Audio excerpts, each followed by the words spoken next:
श्री हरि का संकीर्तन करने के लिए दी है।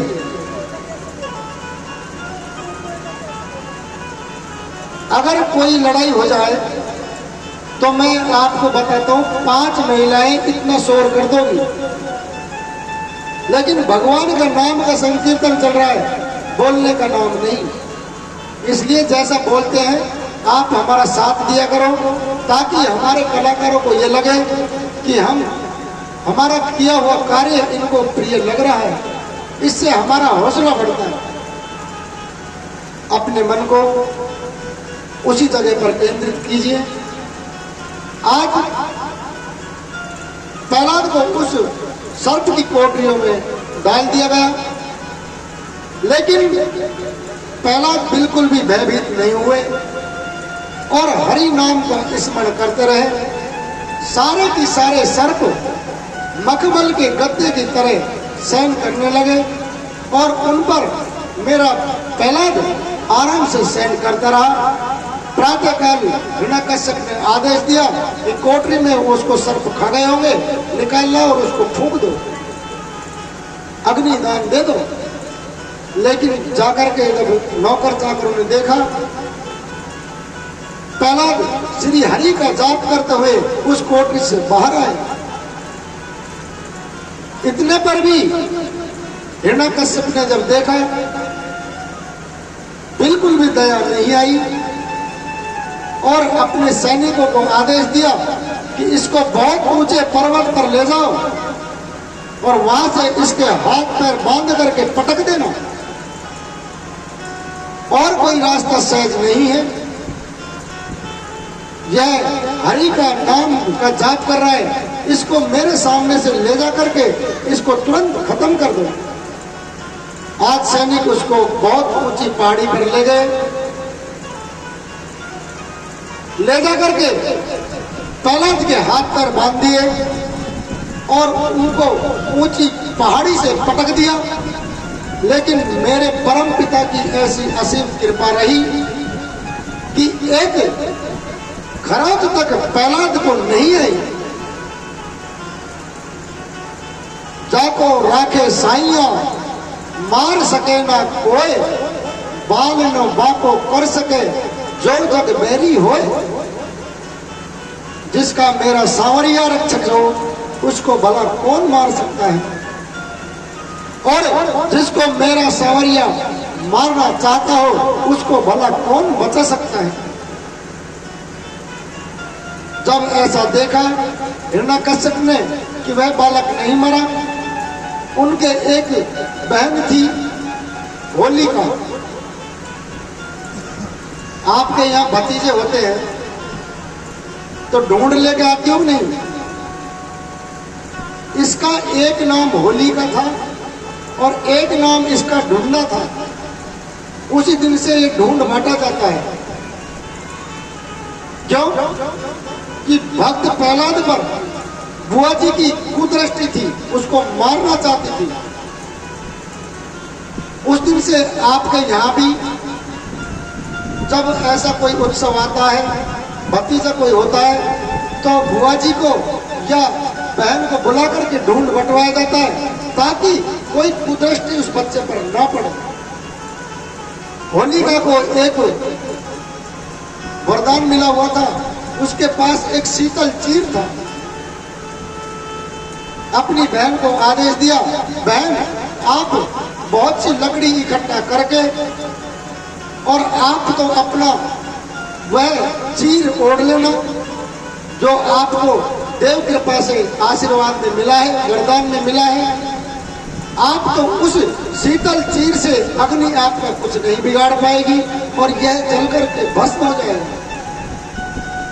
बुआ जी ने ऐसा ही किया।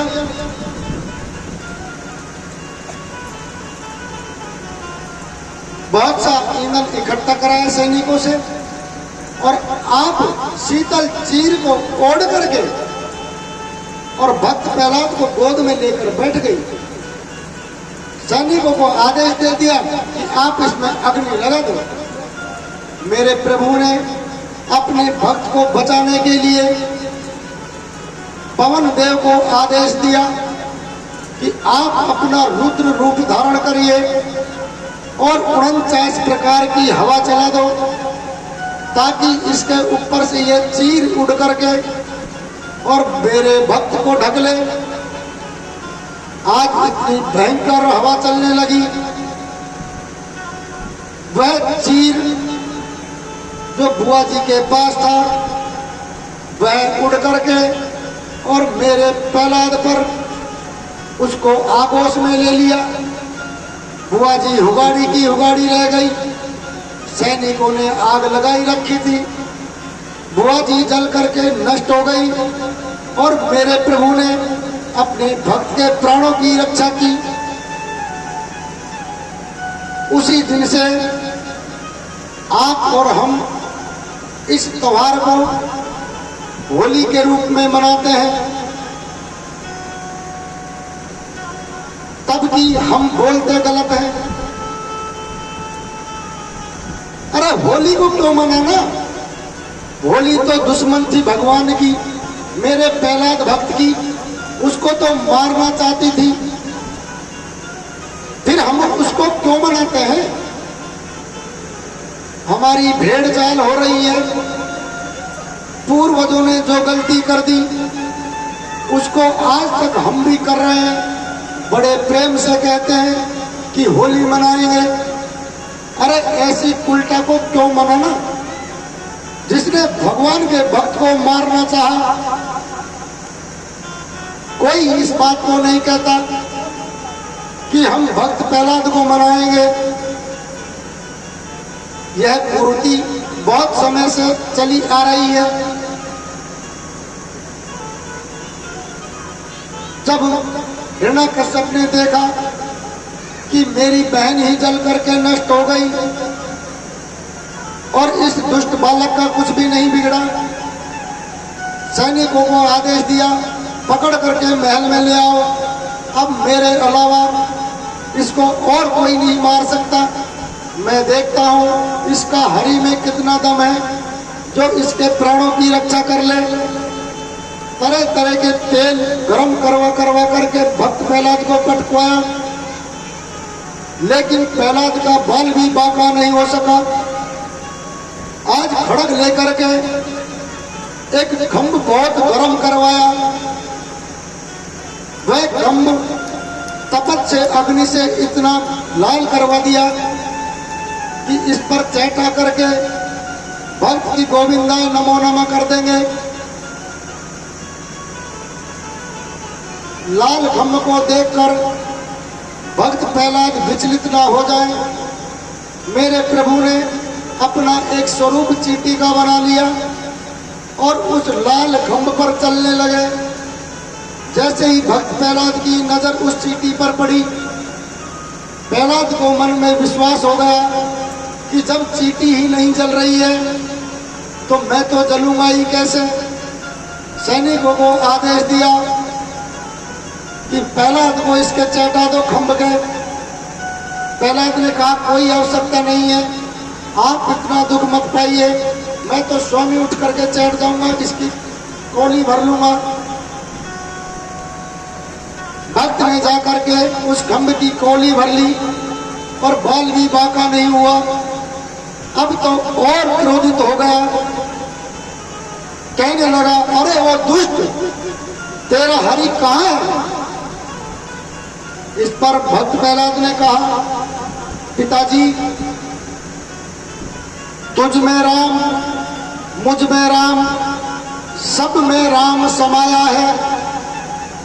कर लो प्रेम हरि से बंदो, कोई नहीं पराया है। पिताजी, आप में भी राम है, मुझ में भी राम है, इस खड़ग में भी राम है, इस खंभ में भी राम है, कहां पर मेरा हरि नहीं है? क्रोध से तिलमिलाते हुए और अपनी गदा उठाई, बोले इस खंभ में भी राम है, तेरा हरि है? बोले हाँ। तो बोले मैं देखता हूं तेरा हरि इस खंभ में कहाँ है। और अपने बल से उस खंभ पर अपनी गदा से बहुत तीव्र गति से प्रहार किया। खंभ टूट करके गिर पड़ा और उसी में से मेरे प्रभु श्री हरि नरसिंह रूप धारण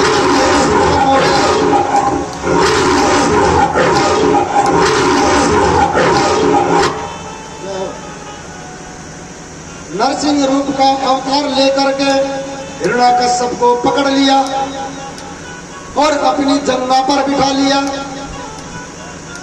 कहने लगे, अरे दुष्ट, जिसको मैं बचाता हूं उसको कोई मारने वाला तीनों लोगों में पैदा नहीं, और जिसको मैं मारता हूं उसको तीनों लोगों में कोई बचाने वाला नहीं। तूने मेरे भक्त को बहुत सताया है और तूने ब्रह्मा जी की तपस्या करके अनेकों वरदान मांगे हैं। अब तू तेरी एक एक वरदान की पूर्ति कर लेना। कल को तू ये न कह दे कि देवताओं ने वरदान दिया और मिथ्या मुझे वरदान दिया, झूठा वरदान दिया। तूने कहा था कि मैं ऊपर मरूं ना नीचे मरूं, तो तू देख ले, तू ना आकाश में है ना तू पृथ्वी पर है, तू मेरी जान पर है। तूने कहा ना मैं बाहर मरूं ना मैं भीतर मरूं, तो तू देख ले, ना तू बाहर है महल के और ना तू भीतर है, बीच देहली पर तुझे लेकर के बैठा हूं। तूने कहा ना मैं अस्त्र से मरूं ना मैं शस्त्र से मरूं, तो देख ले मेरे पास कोई अस्त्र और शस्त्र नहीं है, मेरे तो नखून ही है, ये कभी भी अस्त्र और शस्त्र में नहीं आते, मेरी शरीर की रचना है। तूने कहा दिन में मरूं ना रात में मरूं, तो दुष्ट बुद्धि तू देख ले, ना दिन है और ना रात है, संध्या का समय है। तेरे एक एक वचन की पूर्ति कर ले। हिरण्याकश्यप हाँ करता रहा। मेरे प्रभु ने उचित समय जानकर और हिरण्याकश्यप को पकड़ करके गोविंदाय नमो नमः कर दिया। उसी दिन से यह परंपरा चली आ रही है, माताओं को कभी भी देहली पर बिठा करके अपने बच्चे को दूध नहीं पिलाना चाहिए, कभी भी देहली पर बैठकर भोजन नहीं करना चाहिए। ये हमारे पूर्वजों की मर्यादा कोई ऐसे ही नहीं बनी थी कि उन्होंने लिया और मर्यादा हम पर थोप दी। एक एक चीज का अर्थ है, एक एक चीज की कथा है, हमें अपने जीवन में उतारनी चाहिए। आज तो अपने भक्त को गोद में उठा लिया और अपनी जीभ से चाटने लगे, कहने लगे, अरे वो मेरे प्रिय भक्त, आपको तुम्हारे पिताजी ने अनेकों प्रकार की यातना दी, मेरे कारण आपने बहुत कष्ट उठाया। हे बच्चे, हे भक्त, आज मैं आपकी हरि भक्ति से प्रसन्न हूं। जीभ से चाटते रहे, दुलारते रहे, लेकिन क्रोध उनको रुक नहीं रहा है। माता लक्ष्मी को आदेश दिया, आप ही इनके क्रोध को शांत करिए। माता लक्ष्मी ने मना कर दिया, मैं बिल्कुल भी इनके पास नहीं जाऊंगी। अन्य देवताओं से कहा, इनके क्रोध को शांत करिए। सबने अपना अपना ना में जवाब दिया। अगर कोई हो सकता है क्रोध को शांत करेगा, तो जिसके लिए इन्होंने क्रोध किया है वही इनके क्रोध को शांत कर सकता है। भक्त प्रहलाद हाथ जोड़ करके नरसिंह भगवान के सामने खड़े हो गए, कहने लगे, प्रभु मैं आपका क्षमा प्रार्थी हूँ, मेरे कारण आपने यह रूप धारण करके मेरे प्राणों की रक्षा की। मैं आपके चरणों का बलिहारी हूँ और आप अपना क्रोध त्याग करके शांत स्वभाव से आइए। जैसे ही बालक ने विनती की, मेरा हरि का क्रोध शांत हुआ और भगवान कहने लगे, बालक मैं हरि भक्ति से बहुत प्रसन्न हूं, तू कोई भी वरदान मांग ले, मैं आपको अवश्य दूंगा। भक्त प्रहलाद ने कहा, हे प्रभु, अब मांगने की चाहती कहाँ रह गई? जब स्वयं में आपने आकर मुझे गोद में बिठा लिया, और जो परमात्मा की गोद में बैठ जाता है उसको मेरे बंधुओं, मेरी माताओं, कोई मांगने की आवश्यकता नहीं रहती है। लेकिन प्रहलाद ने एक वरदान फिर भी मांग लिया। मेरे प्रभु, आप ये कतई मत समझना कि यह वरदान मेरे लिए मैं मांग रहा हूं। मैं मांग अवश्य रहा हूं, लेकिन मैं मेरे लिए नहीं, मेरे पिताजी के लिए मांग रहा हूं। जीवन भर मेरे पिताजी ने आपको अनेकों प्रकार के अपशब्द कहे, गालियां दी, आपसे बैर विरोध किया। आप अगर मुझ पर प्रसन्न है तो आप इनकी सारी गलतियों को माफ कर दें और इनको नरक में ना पटके। सच्चा पुत्र वही होता है, पिता चाहे कितना ही गलत हो, लेकिन मरते दम तक अपने पिता के बारे में ही भला सोचता रहे। वही पुत्र उत्तम पुत्र होता है। इस पर भगवान ने प्रसन्न होकर के और भक्त प्रहलाद को वचन दिया कि हे मेरे भक्त प्रहलाद, तेरे पिताजी को मैं नरक में नहीं पटकूंगा। इसकी सारी गलतियां मैं माफ करता हूं और तेरी अनन्य भक्ति से प्रसन्न होकर के एक पीढ़ी नहीं, तेरी 21 पीढ़ी भी नरक में होंगी, उनको भी मैं नरक से निकाल करके बाहर कर दूंगा। मेरी माताओं, अब आप विचार करिए, मेरे बंधुओं आप विचार करिए, जिस कुल में एक भी भगवान का भक्त हो जाए, यह तो पूरा कुल ही राक्षस था। केवल अकेला प्रहलाद ही तो भक्त हुआ और भक्त प्रहलाद की भक्ति ने उनके 21 पीढ़ी जो नरक में पड़ी हुई थी, सबको मेरे हरि ने नरक से निकाल करके स्वर्ग में पटक दिया। और मैं भक्त के लिए अपनी मर्यादा तोड़ रहा हूं, एक नया संविधान बना रहा हूं कि मनुष्य अपने कर्मों का फल भोगता ही है, लेकिन मैं अपने भक्त के लिए अपनी इस मर्यादा को तोड़ करके 21 पीढ़ी का उद्धार कर रहा हूं।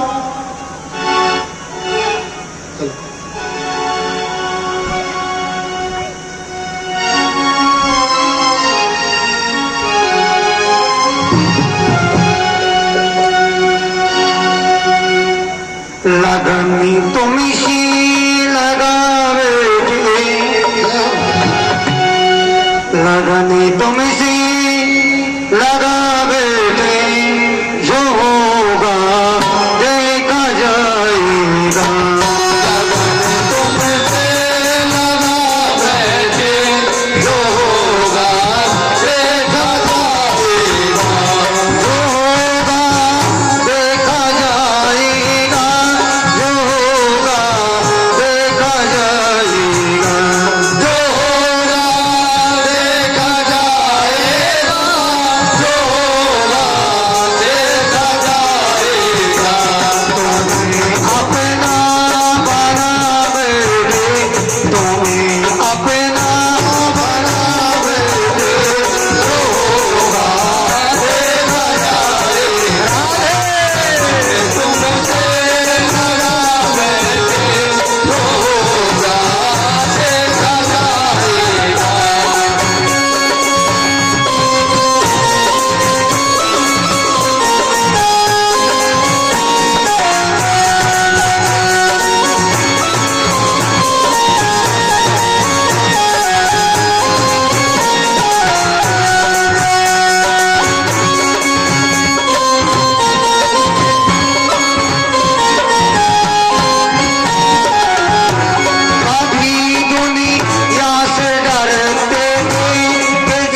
दीवाने बन गए तेरे दुनिया से मतलब क्या दीवाने बन गए तेरे तो फिर दुनिया से मतलब क्या दीवाने बन गए तेरे तो फिर दुनिया से मतलब क्या तेरी गलियों में आ बैठे तेरी गलियों में आ बैठे तेरी गलियों में आ बैठे तेरी गलियों में आ बैठे जो होगा देखा जाएगा अगर तुमसे लगा बैठे जो होगा देखा जाएगा जो होगा देखा जाएगा जो होगा देखा जाएगा जो होगा देखा जाएगा जो होगा देखा जाएगा जो होगा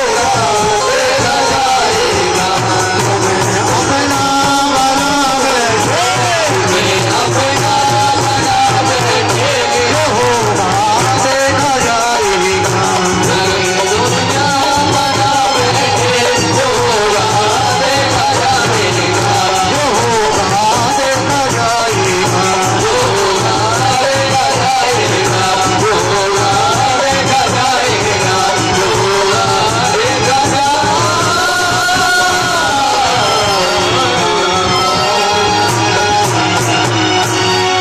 वृंदावन बिहारी लाल की जय हो राधा रानी सरकार की जय हो जय जय श्री राधे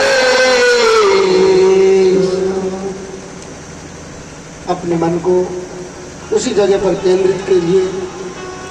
आज इस कथा से हमें क्या शिक्षा मिली? ओ मेरी मैया जीजियो, इस कथा से क्या शिक्षा ली आपने?